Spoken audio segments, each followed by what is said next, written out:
जाओ जाओ दूर हटो, हटो यहाँ से, पास नहीं आना मेरे। जाओ जाओ जाओ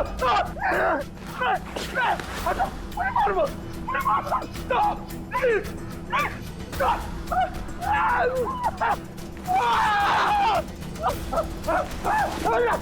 मुझे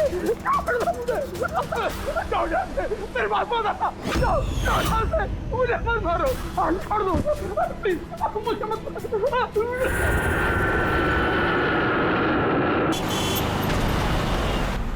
थोड़ा जल्दी चलाओ।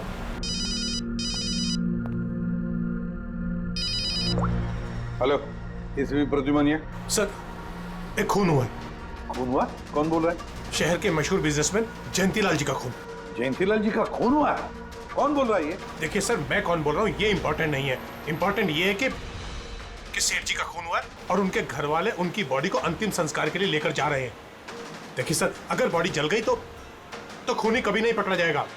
अब देरी मत कीजिए प्लीज, जल्द से जल्द जाकर बॉडी जलाने से रोकिए। हेलो, आप कहां से बोल रहे हैं? कौन है आप? Hello, damn it.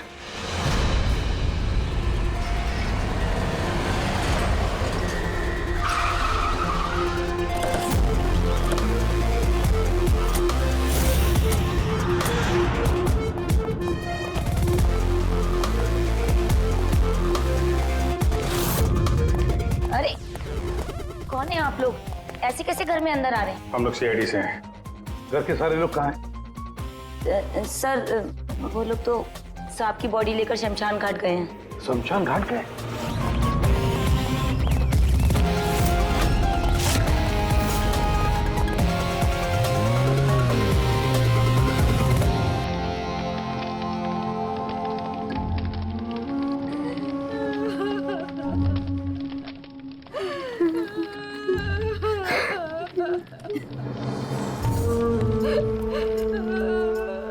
क्या बताऊं मैं, यकीन नहीं हो रहा कि जयंती भाई अब हमारे बीच नहीं है। 15 साल पुरानी दोस्ती थी मेरी। वो तो मेरे बड़े भाई जैसे थे। पता नहीं ये सब कैसे अचानक से हो गया।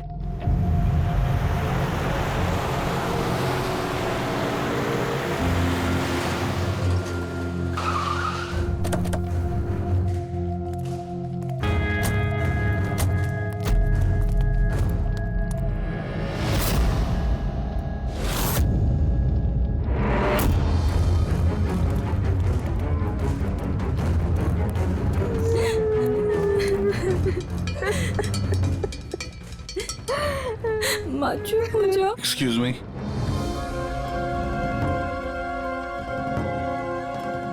देखिए हम लोग सीआईडी से हैं।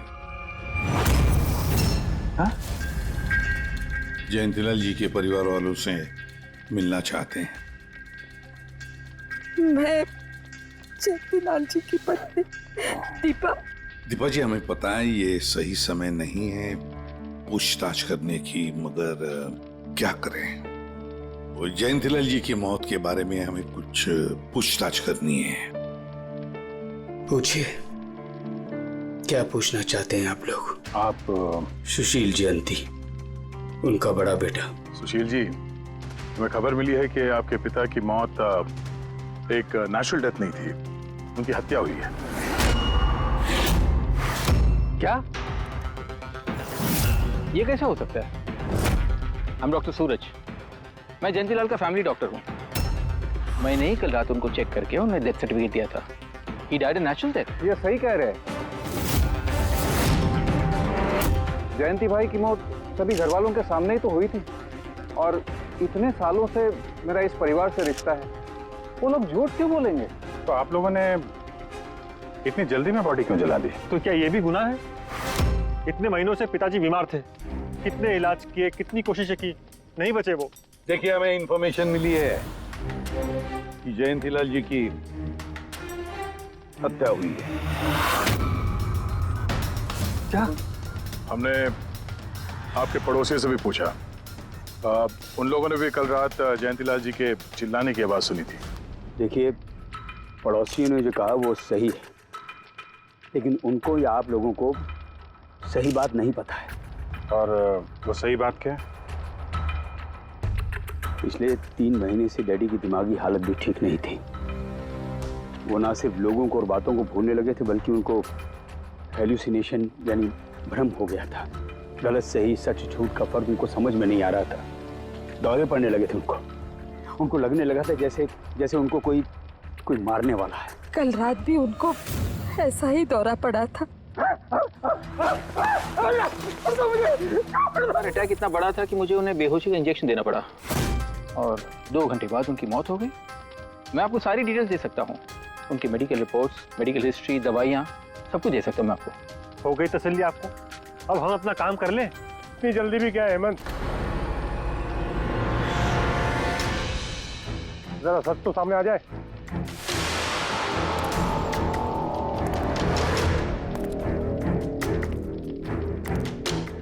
आप सर, मेरा नाम मोहन है, मैं जयंतीलाल जी का वकील। मैंने आपको फोन किया था सर। मोहन जी, आपको ऐसा क्यों लगता है कि जयंतीलाल जी की हत्या हुई है? मेरे शक की वजह है उनकी वसीयत। लेकिन ऐसा क्या है इस वसीयत में? सब कुछ, कि उनकी जायदाद में से किसको कितना हिस्सा मिलेगा। उससे क्या फर्क पड़ता है? हम सब एक फैमिली हैं, किसी को छोटा किसी को बड़ा शेयर मिलेगा, यही ना? दैट्स ओके, कोई फर्क नहीं पड़ता है। अगर जयंतीलाल जी की मौत नेचुरल ना होकर मर्डर साबित हुई तो आप में से किसी को भी उनकी जायदाद का कोई हिस्सा नहीं मिलेगा। Nothing at all.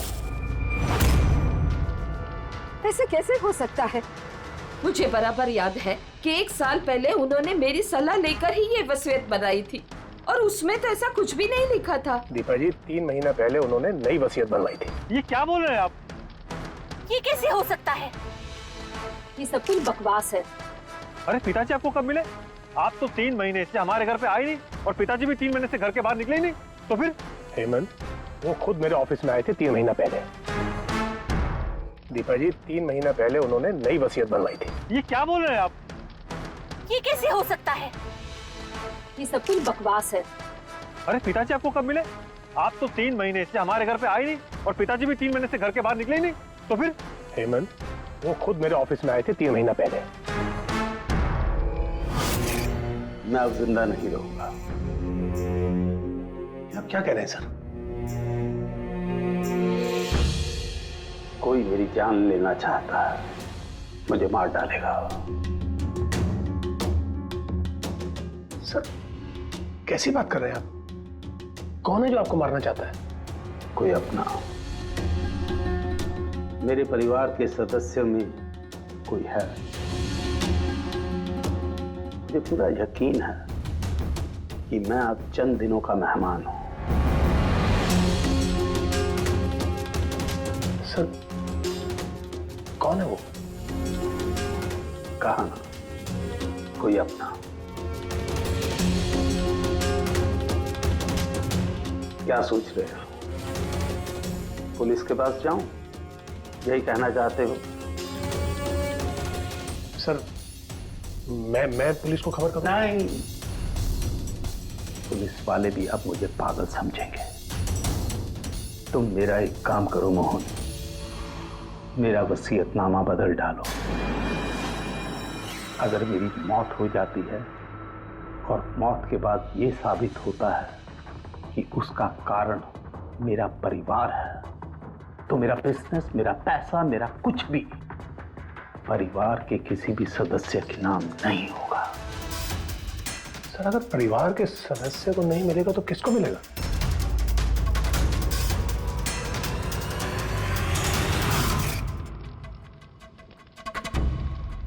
हमें नहीं तो किसे मोहन? जायदाद किसको मिलेगी? और सीआईडी को।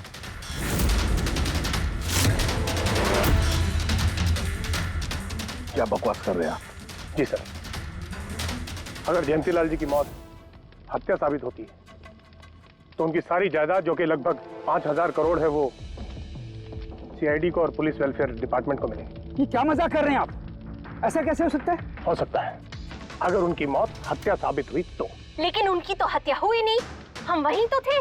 जो कुछ भी हुआ हमारे सामने हुआ है। उनकी हत्या हुई है या नहीं वो हम पता लगा लेंगे। अरे आप कैसे पता लगाएंगे? बॉडी तो है ही नहीं। बॉडी जल चुकी तो क्या हुआ, राख तो है। जब तक ये केस सुलझती नहीं तब तक जयंतीलाल जी की राख हमारी कस्टडी में रहेगी। अरे लेकिन सॉरी मैम।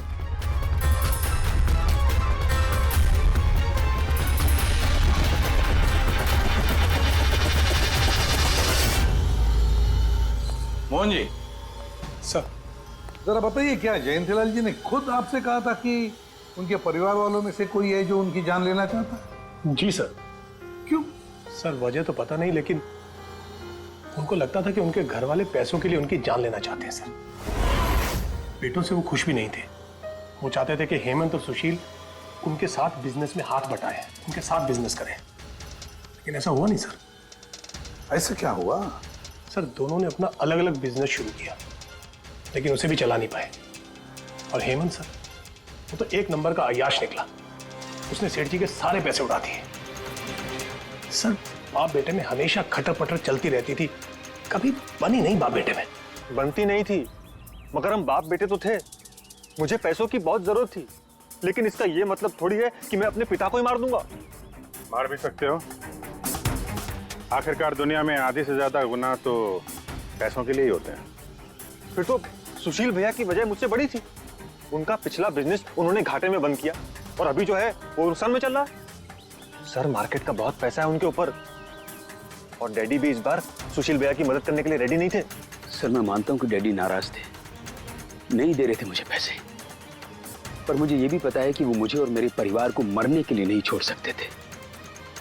खून में उनका खून तो हो, इसीलिए पैसों के लिए अपनों का ही खून बहा दिया।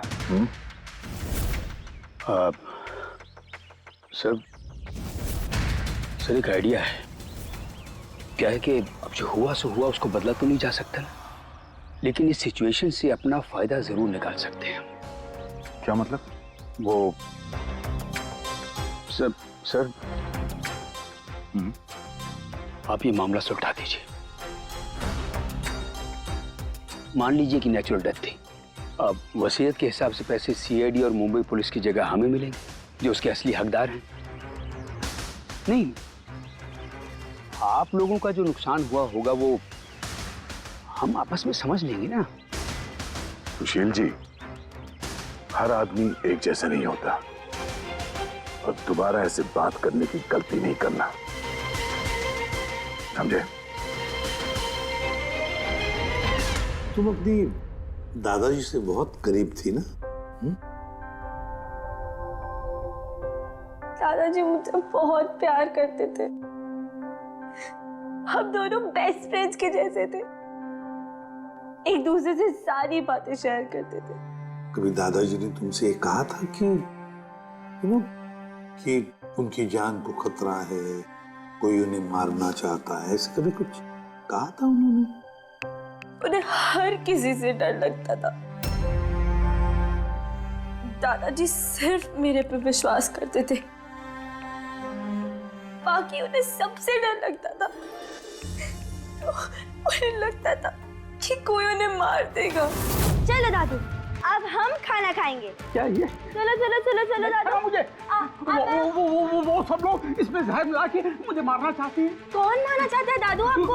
वो सब लोग मिले हुए हैं, सब मेरे खिलाफ साजिश कर रहे हैं। तू भी मत खा, अरे फेंक दे, वरना तू भी मर जाएगी। दादू आप मेरा विश्वास करो, ये खाना मैंने अपने हाथों से बनाया, इसमें कुछ नहीं है, इसमें जहर भी नहीं, कुछ नहीं है। दादू आप मेरा विश्वास करो। देखो देखो देखो, मेरे हाथों में खा रही हो ना, देखो देखो, मुझे कुछ हुआ, मैंने अपने हाथों से बनाया। चलो दादू, चलो चलो चलो, खाओ खाओ खाओ खाओ। गुड दादू, गुड दादू। चलो एक और बाइट, जल्दी से जल्दी से जल्दी से जल्दी से एक और बाइट खाएंगे। अच्छा है ना दादू? गुड गुड, चलो चलो। कितना प्यार करती है तू, मेरा कितना ख्याल रखती है, बाकी सब लोग मेरी दौलत के पीछे मुझे मार देंगे। दादू आपको कुछ नहीं होगा, आपका बहादुर बच्चा है ना इधर, मैं आपको कुछ नहीं होने दूंगी। देखो, अब तुम घर जाओ, जाओ, और देखो किसी भी चीज की जरूरत पड़े तो मुझे फोन करना, ठीक है? जाओ।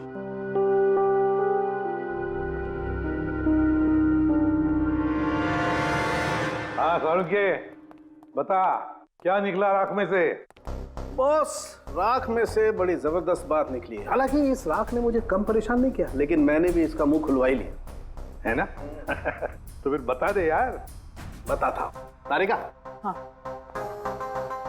सर, हमने इस राख का स्पेक्ट्रोस्कोपी टेस्ट किया। फिर रिपोर्ट से बात साबित हो गई है बॉस कि जयंतीलाल की मौत नेचुरल नहीं है।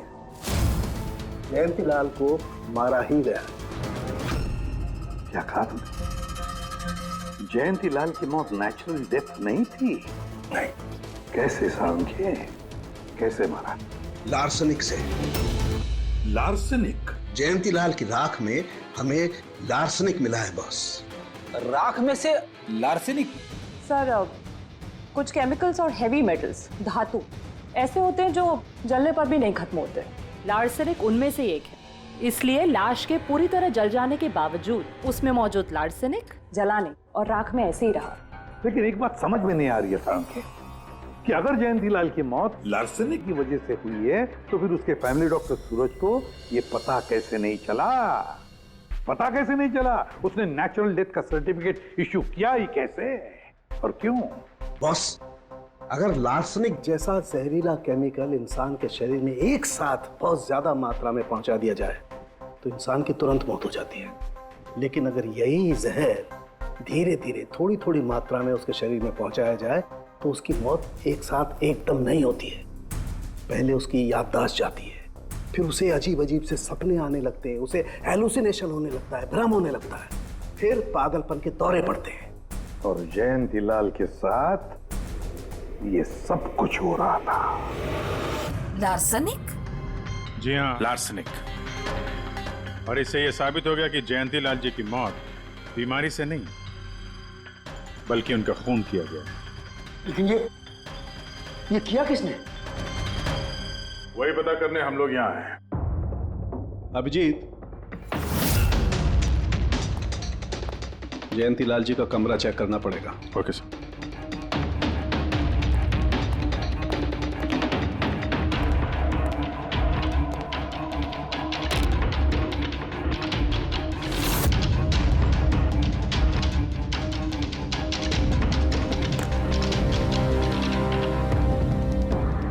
आप हम पे शक कर रहे हैं?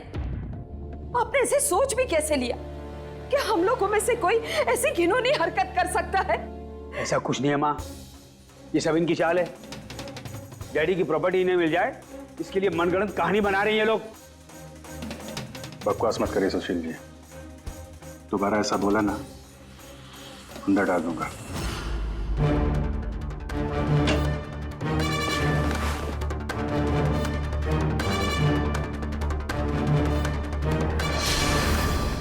आप धमकाकर हमें चुप करा सकते हैं लेकिन कुछ साबित नहीं कर सकते। एग्जैक्टली। आप लोग ये सब कुछ इन 5,000 करोड़ के लालच में कर रहे हैं ना? बोल चुके आप लोग, अब बस सीआईडी को अपना काम करने दीजिए। क्या मजाक नहीं चल रहा है? एक आदमी का खून हुआ है, खून। आप सबकी भलाई इसी में है कि हमारे साथ कोऑपरेट करें। अच्छा, अब सीआईडी धमकाने भी लगी है। ये धमकी नहीं है, ये आशी, आशीष, आशी बेटा, आशी क्या हो गया? आशी बेटा, आशी बेटा उठो। आशी आंखें खोलो, क्या हो गया तुम्हें? आशी, आशी बेटा क्या हो गया? अरे जरा देखो इसे भी, क्या हो गया मेरी बच्ची को? आशी क्या हुआ? आंखें खोलो, हो गया? आशी बेटा, आशी बेटा, आशी आशी।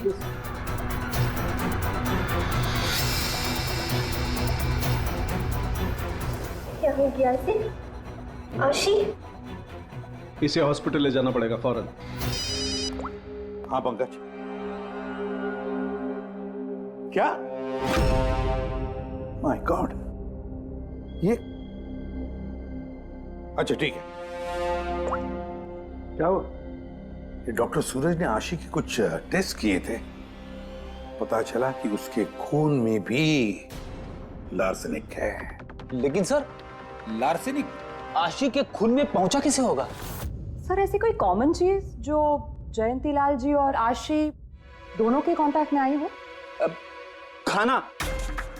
अब आशी ने बताया था ना कि कुछ दिनों से जयंतीलाल जी का खाना वो खुद टेस्ट कर रही थी। नहीं बस खाना नहीं, ये कुछ और है। ये सालुंके साहब, ये आपको कैसे पता चला? बताता हूँ। बस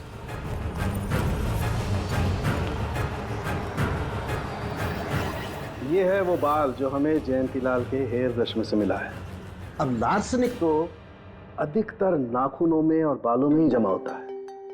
तो जब हमने इस बाल के छोटे छोटे टुकड़े करके एनालिसिस किया तो रिजल्ट आया ये। और सर हमने इन टुकड़ों का एटॉमिक अब्जॉर्प्शन टेस्ट किया तो पता चला कि दूसरे केमिकल्स के साथ साथ इसमें लार्सेनिक भी है। अब क्योंकि बाल धीरे धीरे बढ़ते हैं इसलिए हमने इस रिजल्ट को कैलेंडर के साथ टैली किया। बॉस, तब हमें पता चला कि जयंतीलाल को ये लार्सनिक 8 से 10 दिन के गैप में दिया जा रहा। और 8-10 दिन के गैप में? इसका मतलब जो भी है, जयंतीलाल को हर 8-10 दिन के इंटरवल पर लार्सनिक दे रहा था, धीरे धीरे मार रहा था। और इसकी शुरुआत हुई बॉस 3 महीने पहले। 3 महीने पहले? सर, हाँ, फिर तो खूनी जयंतीलाल जी के घर वालों में से कोई नहीं होगा। परिवार वाले 8-10 दिन तक इंतजार क्यों करेंगे? एक ही बार में मार देंगे। फ्रेडी, परिवार वाला भी तो जयंतीलाल को धीरे धीरे मार सकता है ताकि किसी को उस पर शक ना हो। सर, पिछले 3 महीने से कुछ मसाज करने वाले आ रहे थे, मैंने बताया तो था आपको। हाँ, चेक कर चुके हैं हम उनको। उनके अलावा और कोई आता था क्या? कोई एक हो तो बताऊं। उनके दोस्त, पुराने बिजनेस पार्टनर और ऑफिस के स्टाफ वगैरह बहुत सारे लोग आते रहते थे घर पे। जी, डैडी बहुत सोशल थे। लोगों से मिलना जुलना, पार्टीज में जाना उनको बहुत अच्छा लगता था। इसीलिए जब उन्होंने बाहर जाना बंद कर दिया तो लोग उनसे मिलने घर पर आने लगे। लेकिन इन लोगों को हम अच्छी तरह से जानते हैं सर। इनमें से कोई ऐसा नहीं कर सकता है। भाभी देखिए ना, ये कैसा निशान लगा है। 4 बार धोया, 4 बार छुटाया, फिर भी नहीं हट रहा। अरे ठीक से धो ले, साफ हो जाएगा। अरे भाभी कितनी बार रगड़ा, नहीं जा रहा। और जाएगा भी नहीं, क्योंकि ये दाग खून का है। खून? जी हाँ। सुनिए, आपके कुर्ते पे ये खून का दाग कहाँ से आया? आपको कहीं चोट लगी है क्या? क्या हुआ आपको? मुझे नहीं पता। अरे मुझे मेरे कुर्ते पर कहाँ से आया? मैं खुद हैरान हुआ था कल जब मैंने इसे देखा। तो कल लगी आपको ये चोट? नहीं, मुझे कोई चोट नहीं लगी। हाँ, जब मैं कल लोगों से मिल रहा था तब ये खून का दाग लगा मुझे।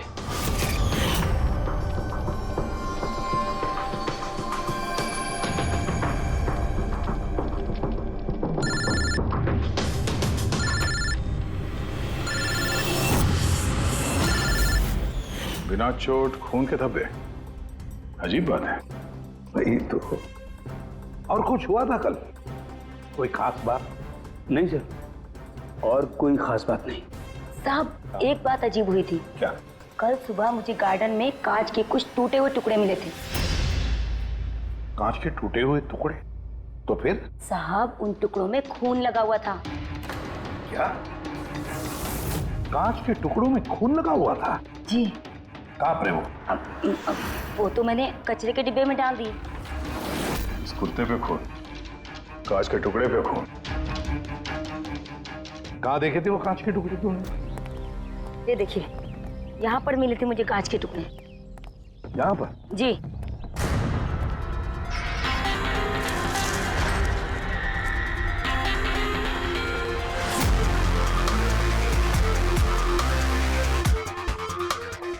टूटा हुआ बल्ब है सर।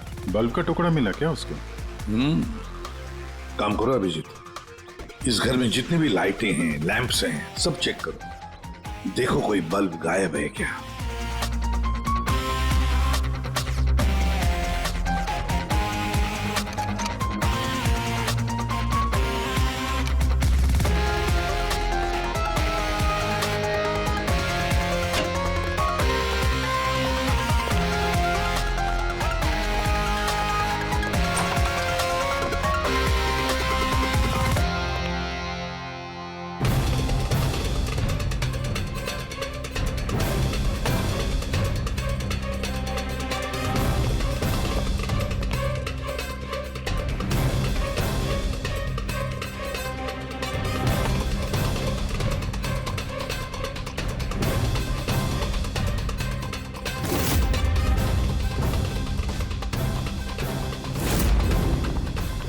सर, सब जगह देख लिया, कांच का टूटा हुआ सामान कहीं पे भी नहीं है।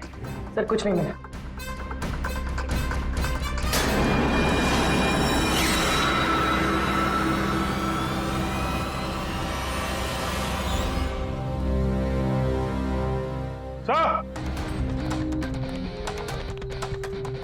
हाँ जी, ये सही, ये देखिए,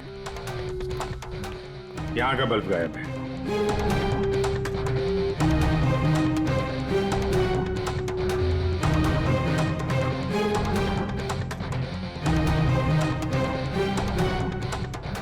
बड़ी अजीब बात है, ये लैम्प तो बिल्कुल ठीक था। मैं और दादू इस लैम्प के नीचे काम भी किया करते थे, और जिस तरह दादू की मौत हुई तब भी ये लैम्प ठीक था, इसमें बल्ब था और ऑन था।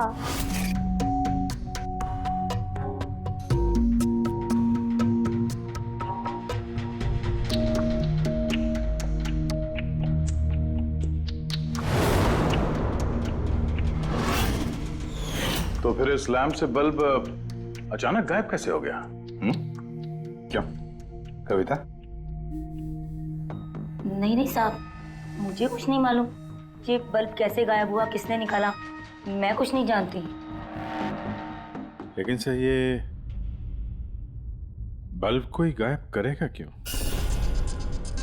सर, इस बल्ब का और इस लैम्प का कुछ ना कुछ तो लेना देना है इस केस में।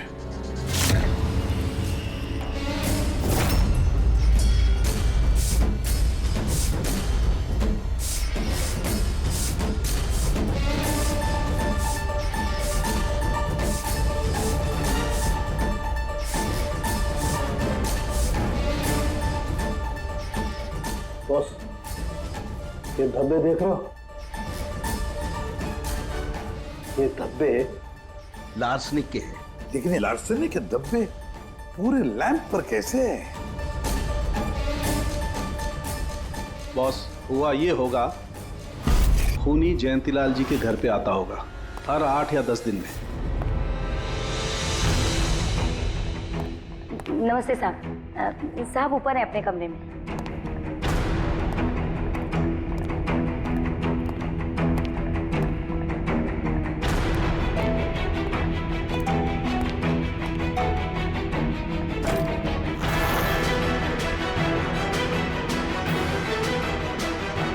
और चुपके से जयंतीलाल के टेबल लैंप पे लार्सनिक छिड़कता होगा।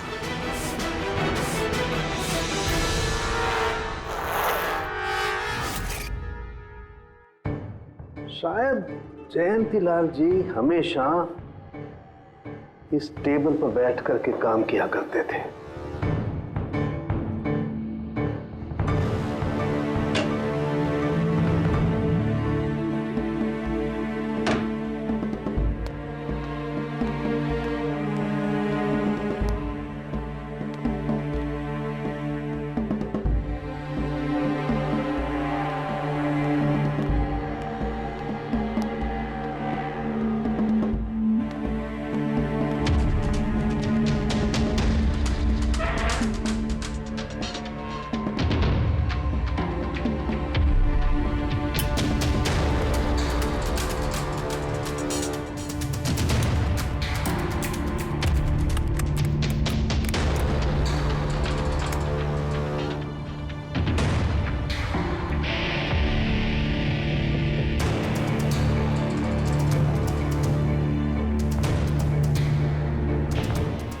और जैसे ही ये बल्ब गर्म होता था, लार्सनिक धीरे धीरे फैलकर जयंतीलाल जी की सांसों में घुल जाता था।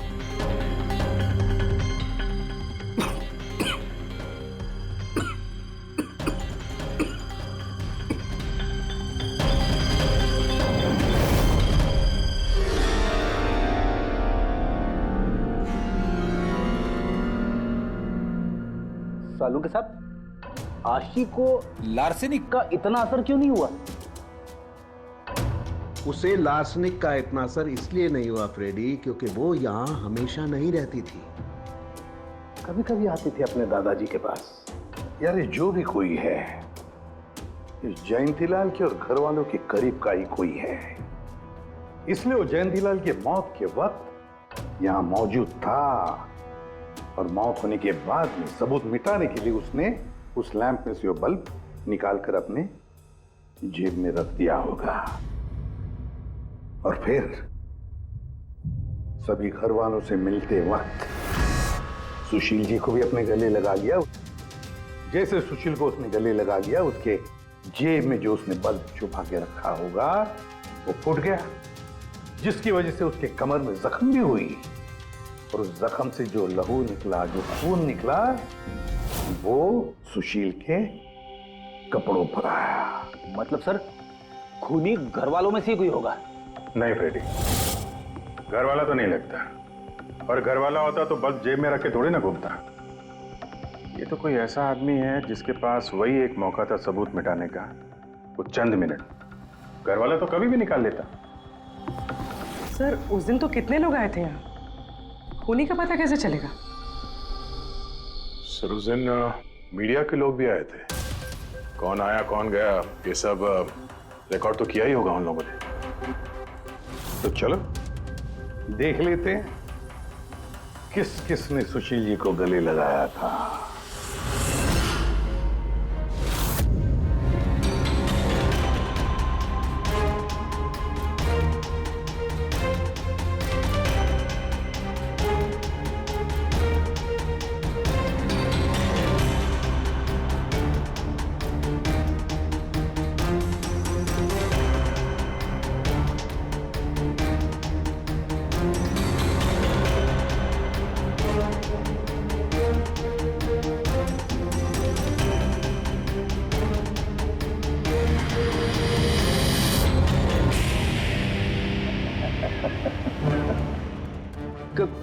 क्या हुआ सर, खूनी का पता चल गया? हाँ फ्रेडी, खूनी मिल गया। कौन है? फ्रेडी, इस आदमी की पूरी कुंडली निकालो, पता लगाओ पिछले 3 महीनों में ये कहां कहां गया था, किस किस से मिला था, क्या क्या किया है इसने, सब कुछ।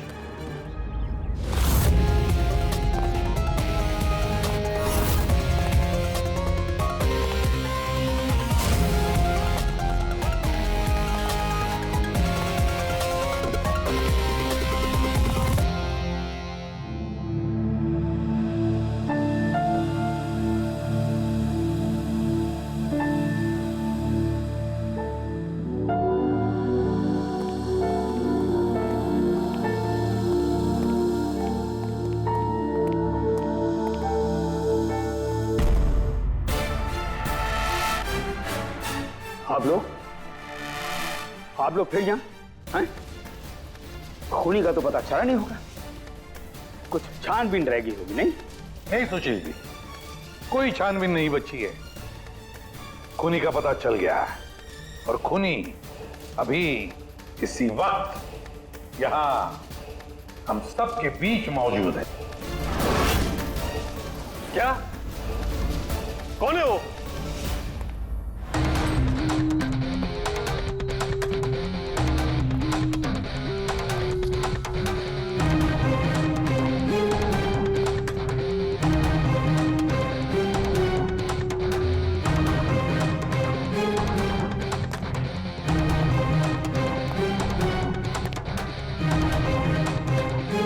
अरविंद जी,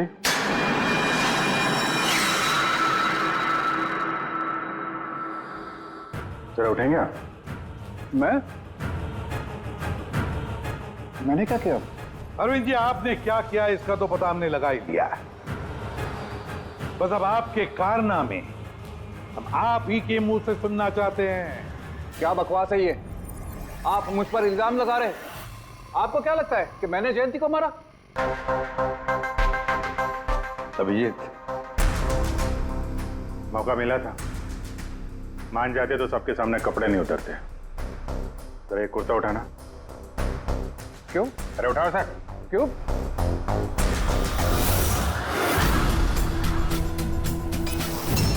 क्या है ये? निशान कैसा है? हाँ? कौन सी भाषा बोल रहे हो तुम? हिंदी में बोलो, हिंदी में, मातृभाषा है हमारी। भूल गए क्या? याद दिलाओ।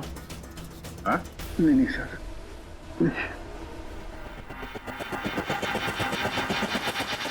बताता हूँ। नफरत करता था मैं जयंती से। 5 साल पहले हमने एक बिजनेस शुरू किया था। आज ये इतना बड़ा 5000 करोड़ का एम्पायर है ना, वो मेरे मेहनत की कमाई थी। मैंने अपनी जिंदगी की सारी जमा पूंजी इस बिजनेस पे लगाई थी, पर जयंती की नीयत में खोट थी। उसने मुझे धोखा दिया, मुझे मेरी कंपनी से निकाल दिया। तब मैंने सोचा कि जब मौका मिलेगा तो मैं इसका हिसाब चुकता करूंगा। और वो मौका तुम्हें मिला 3 महीने पहले एडवोकेट मोहन के ऑफिस में, जहां पर जयंतीलाल जी भी आए थे और तुमने चुपके से उन दोनों की बातें सुन ली थी। अगर मेरी मौत हो जाती है और मौत के बाद ये साबित होता है कि मेरी किसी ने हत्या की है, तो मेरा बिजनेस, मेरा पैसा, कुछ भी मेरे परिवार के किसी भी सदस्य को नहीं मिलेगा। सर, अगर परिवार के सदस्य को नहीं मिलेगा तो किसको मिलेगा? CID को, जो मेरा मर्डर इन्वेस्टिगेट करेगा। मुझे लगा अच्छा मौका है। जयंतीलाल को मारूंगा मैं और शक जाएगा उसके परिवार पर। और इसीलिए तुमने जयंतीलाल की तरफ दोस्ती का हाथ बढ़ाया, एक नया प्रपोजल लेकर। क्यों? मेरे दिमाग में एक आइडिया था जिसके लिए मेरा उसके घर बार बार जाना जरूरी था।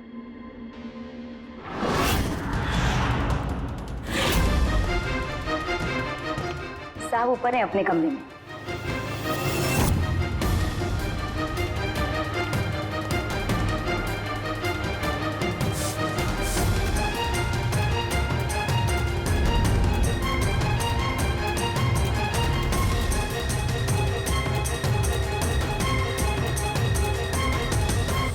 लेकिन ACP साहब, आपको इन पे शक कब हुआ?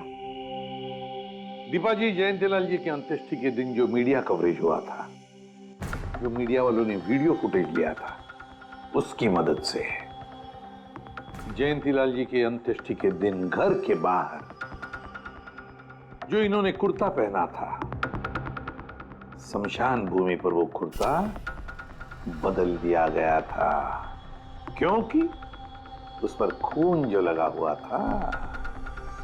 क्यों Arvind ji?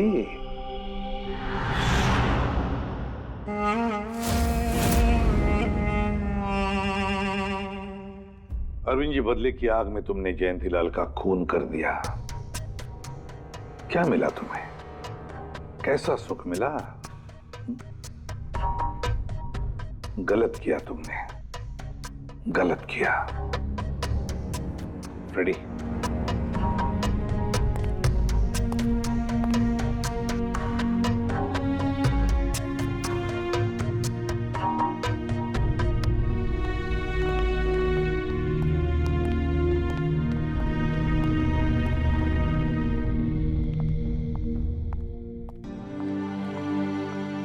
Thank you sir, thank you very much, and we are sorry, हम लोगों ने आपको काफी बुरा भला कहा। मैं दरअसल हमें लगा कि पैसों के चक्कर में आप हम परिवार वालों को इस केस में कल्प्रिट बनाने की कोशिश कर रहे हैं। नहीं, कोई बात नहीं। ACP साहब, मैं मेरे पति की अंतिम इच्छा पूरी करना चाहती हूँ। CID और पुलिस वेलफेयर फंड में मैं डेफिनेटली डोनेट करूंगी। Thank you very much. Thank you. Thank you so much sir कि आपने मेरे दादू को इंसाफ दिलाया। God bless you.